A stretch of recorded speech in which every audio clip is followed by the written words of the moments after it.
Have you ever been judged just by what you were wearing? Imagine sitting down for a quiet meal only to realize the whole room is against you.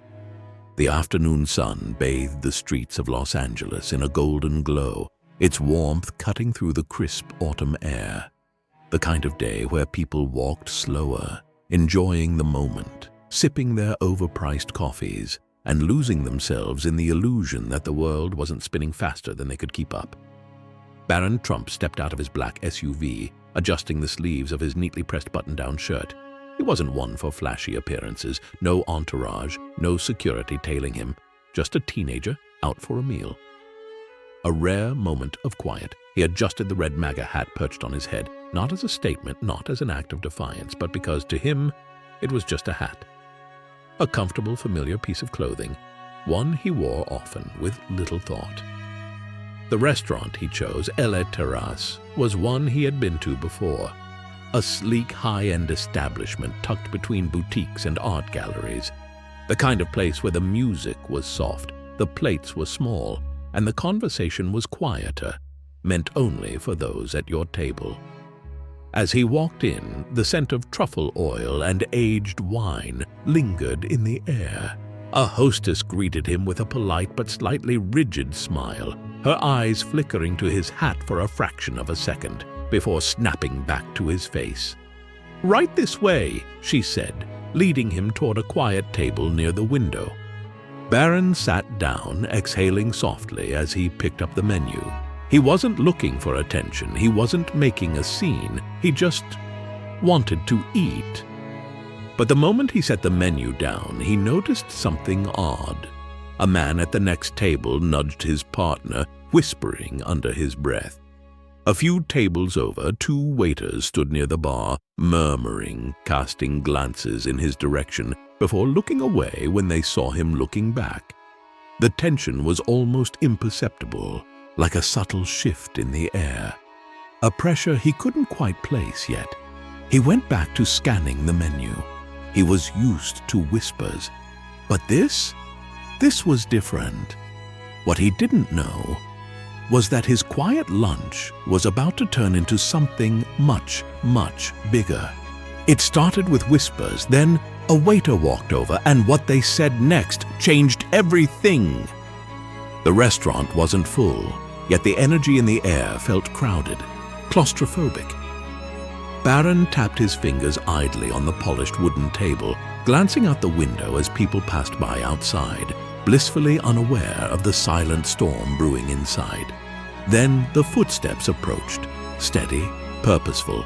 A young server, maybe in his mid-20s, walked up to the table, tray tucked under his arm, his name tag slightly tilted on his neatly pressed uniform. His expression was professional, but his eyes held something colder, something practiced. "Sir," the server began, his voice clipped, "I'm going to have to ask you to remove your hat." Barron looked up, blinking. He wasn't sure he heard that right. "Excuse me?" The server's stance didn't change. He spoke as if he'd rehearsed this, as if the words had already been decided for him before he walked over. "We have a policy," the server continued, his voice carefully measured. "No political apparel inside the restaurant. We ask all guests to comply." A slow silence stretched between them. Barron's fingers curled slightly against the table's edge. He glanced around. Several customers pretended not to listen, but their stolen glances betrayed them. Some had even paused mid-bite, waiting for his response.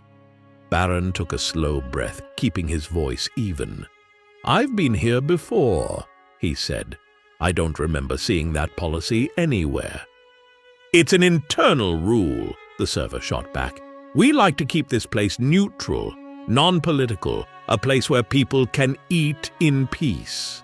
Peace, that word hung in the air like a challenge. Barron tilted his head slightly. "Are you saying my presence is disturbing the peace?" The server hesitated just for a second, a flicker of something in his eyes, doubt, uncertainty, before his jaw tightened again. "This isn't about you, sir. It's about the policy." For the first time, a flicker of something other than calm crossed Barron's face, a slight narrowing of his eyes, a measured inhale. He wasn't here to make a scene, but something about this felt off. The weight of watching eyes pressed against him, waiting, judging. Barron placed his hands flat on the table, his movements slow, deliberate. "I'm just here for lunch," he said, voice controlled. "If my hat is a problem, maybe the problem isn't the hat." The words hit like a quiet thunderclap. A hush fell over the restaurant. Even the background music, soft jazz drifting from hidden speakers, felt like it had dimmed under the weight of the moment. The server squared his shoulders, exhaling sharply. This was going to be harder than he thought. Would you back down or stand your ground? The server's expression hardened. He wasn't going to back down, not now. "If you refuse to remove it," he said, voice firm, "I'll have to ask you to leave." Barron didn't move. He could feel the stares digging into his back, the weight of silent judgments, the smirk of a businessman across the room who looked a little too amused, the hushed whispers of two women near the bar, eyes flickering between Barron and the server like they were watching a live performance. For a moment, Barron considered his options. He could argue, push back, demand an explanation, but he knew how these situations went. Anything he said, anything he did, it would be twisted, taken out of context. And so, instead of fighting, he did something far more powerful. He exhaled softly. Then, with the slow, deliberate movement of someone who refused to be rattled, he pushed his chair back and stood. "If that's how you feel," he said, his voice steady, unshaken, "then I'll leave." A ripple of shock moved through the restaurant. No shouting, no dramatic confrontation, just a quiet, firm response that made the moment even louder. He picked up his phone, his wallet. He reached for his glass of water, then paused. He left it untouched. Without another word, he turned and walked toward the door, each step deliberate, unhurried. The whispers grew behind him. The weight of the moment pressed down harder with every step. And then he was gone. The door closed softly behind him. Inside, the restaurant wasn't the same. A waiter whispered, "Did we just—" A woman near the bar shook her head, her wine glass tilted but forgotten. And the server, the one who started it all, stood frozen, hands clenched at his sides. Something told him that this wasn't over, not even close. A single decision can change everything. And in that moment, Barron had to make a choice. The air inside LA Terrasse was thick with something invisible, yet suffocating, an unspoken tension that stretched across every occupied table. The background hum of conversation had evaporated, numb, leaving behind only the sharp clinking of silverware and the occasional nervous cough. The server stood frozen, watching Barron Trump walk away, the weight of the moment still pressing on his chest. He had expected an argument, a heated exchange, but instead, a silent, controlled exit, a response that somehow felt louder than any shouting match could have been.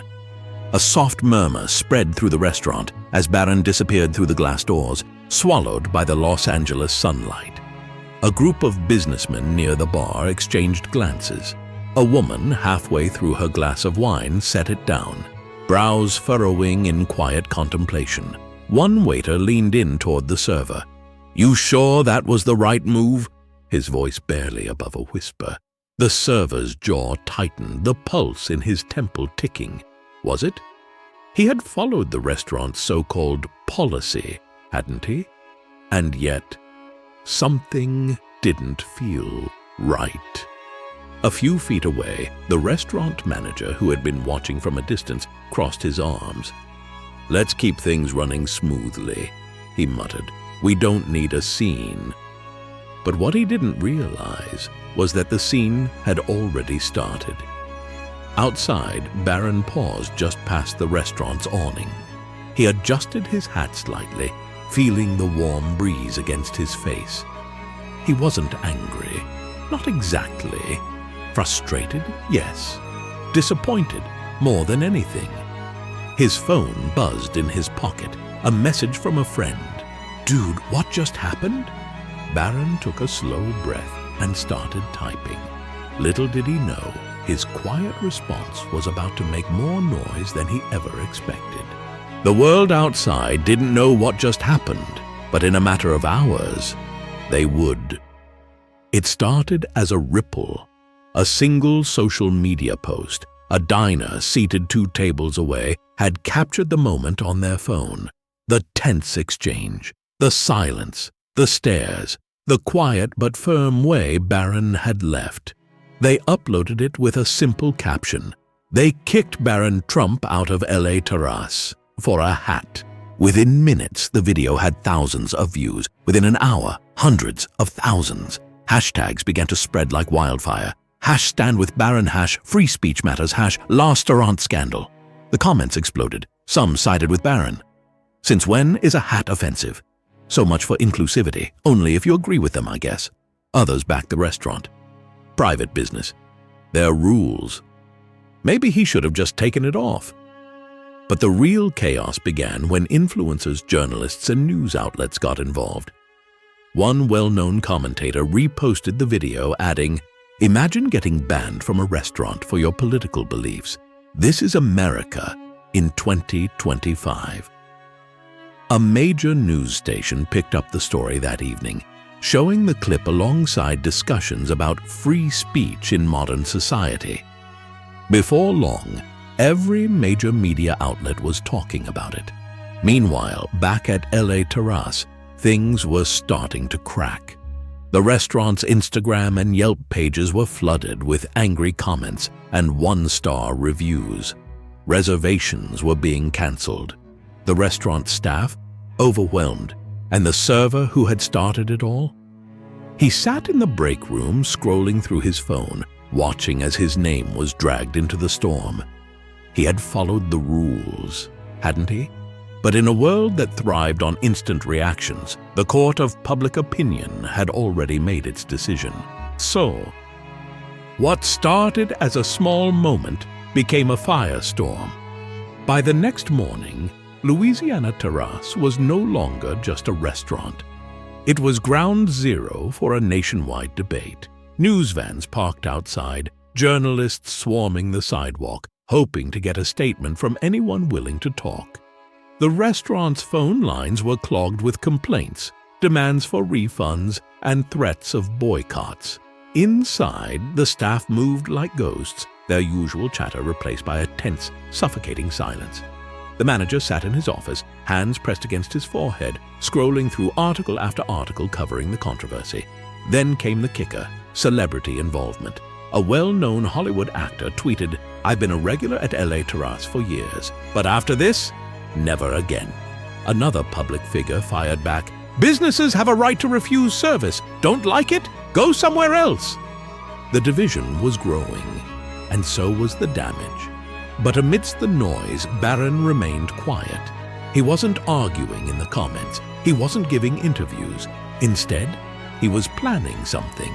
He could feel it, this moment, this backlash. It wasn't just about him anymore.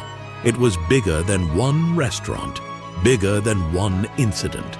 So he picked up his phone, dialed a number, then another and another. Because if the world wanted to watch, he was about to give them something worth watching. And this time, it wouldn't be about conflict. It would be about change.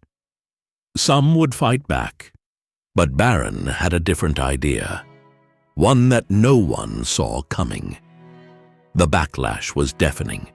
Everywhere Barron looked, his phone, the television, the streets, it seemed like the entire world was talking about what had happened inside LA Terrasse. People were arguing, taking sides, throwing around opinions like weapons. But as he sat in his quiet room, scrolling through endless messages and news articles, Barron wasn't interested in fueling the fire. He had learned from his father that conflict wasn't always won with words, but with actions. And this wasn't about winning. This was about turning something ugly into something meaningful. An idea started forming in his mind. a way to shift the focus from anger and division to something bigger, something better. He grabbed his phone and started making calls. First to a friend who worked in event planning, then to a local charity, then to influencers who had supported him.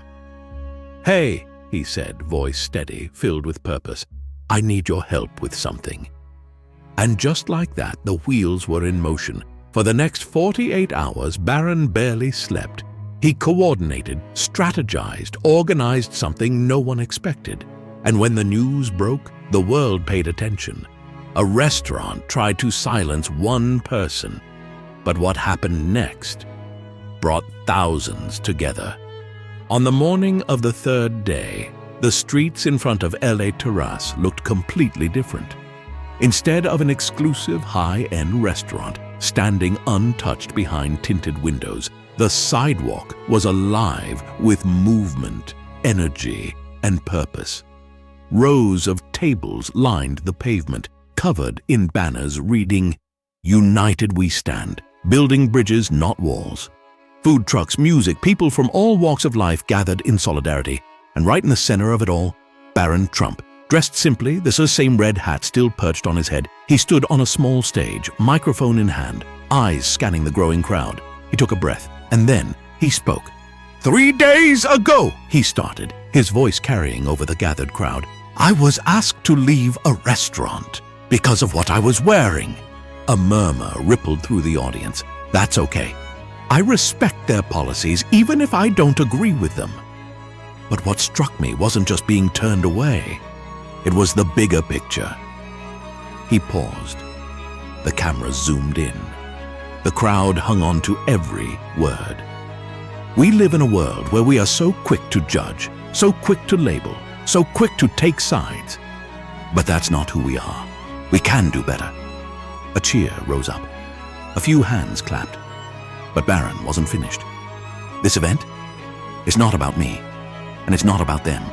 It's about all of us, finding ways to listen, to understand, to come together. He gestured to the tables, the booths, the volunteers.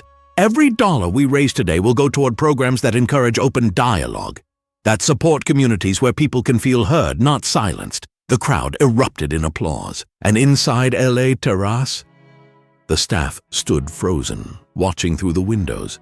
The server, the one who had started it all, felt something unexpected stir inside him. Regret, guilt, maybe, but more than anything, curiosity. And before he even realized it, his feet started moving toward the door. What do you do when the world turns against you? The doors of LA Terrasse opened slowly. For the first time since the incident, the server stepped outside, blinking against the midday sun. The sounds of laughter, of people coming together instead of being divided, wrapped around him like something tangible. He saw Barron standing near the stage, talking to a group of volunteers, shaking hands, smiling. Not smugly, not arrogantly, genuinely. A fellow waiter nudged him. "Go talk to him," he whispered. "This is your chance." The server hesitated. What was he even going to say? But something inside him, something that had been gnawing at him since the moment Barron left the restaurant, pushed him forward. Slowly, cautiously, he made his way through the crowd, and when Barron finally noticed him, their eyes met. For a moment, the world seemed to slow, and then, without hesitation, Barron offered his hand. The server hesitated just a fraction of a second before shaking it. The moment felt bigger than just the two of them. And in that instant, the narrative changed. It wasn't about conflict anymore, it was about understanding. Would you forgive the person who humiliated you? Barron had to decide. The energy in the air was electric. The crowd that had gathered for Barron's event was still buzzing with excitement, voices overlapping in a sea of conversation, laughter, and unity. But now, at this moment, all eyes were locked on one scene.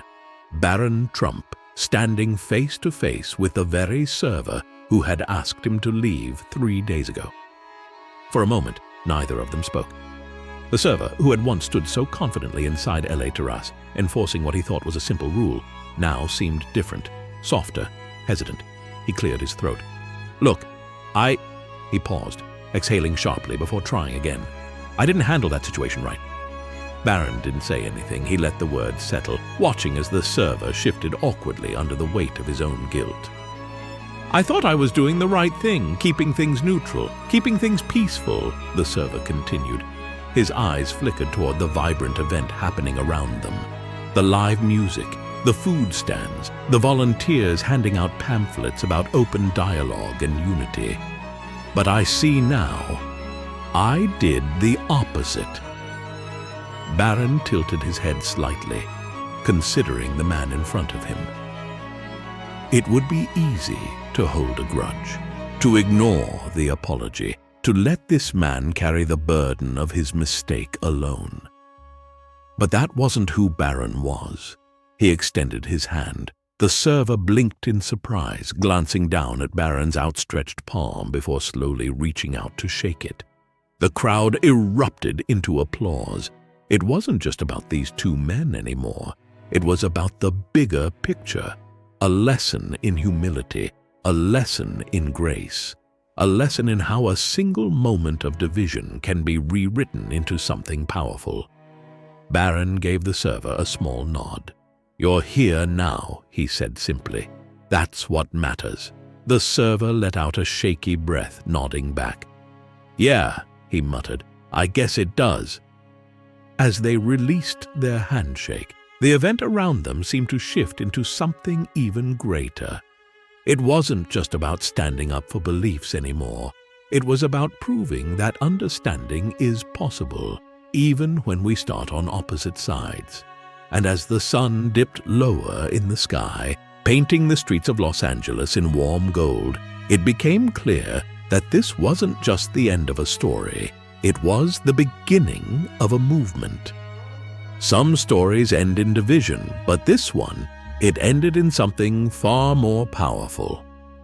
As the last few attendees trickled out, Barron Trump stood near the stage, watching the scene around him with quiet reflection. He had come to this restaurant expecting a simple lunch. Instead, he had left with something much bigger, a reminder that people are quick to judge, but just as quick to learn. A reminder that silence can be just as powerful as words. A reminder that, in a world that thrives on conflict, choosing unity is the boldest move anyone can make. The fundraiser had been a success, raising thousands of dollars for community programs dedicated to open dialogue, free speech, and unity. But more than that, it had sent a message. The news headlines wouldn't just be about a restaurant scandal anymore. They would be about a teenager who took an act of rejection and turned it into something constructive. And as Barron walked away from the event, his red hat still perched on his head, he knew one thing for certain. This wasn't the last time he would stand for something bigger than himself. Because if this experience had taught him anything, it was this. The best way to fight division isn't through anger, it's through action. And sometimes the simplest actions, like a handshake, an open mind, or refusal to back down, can change everything.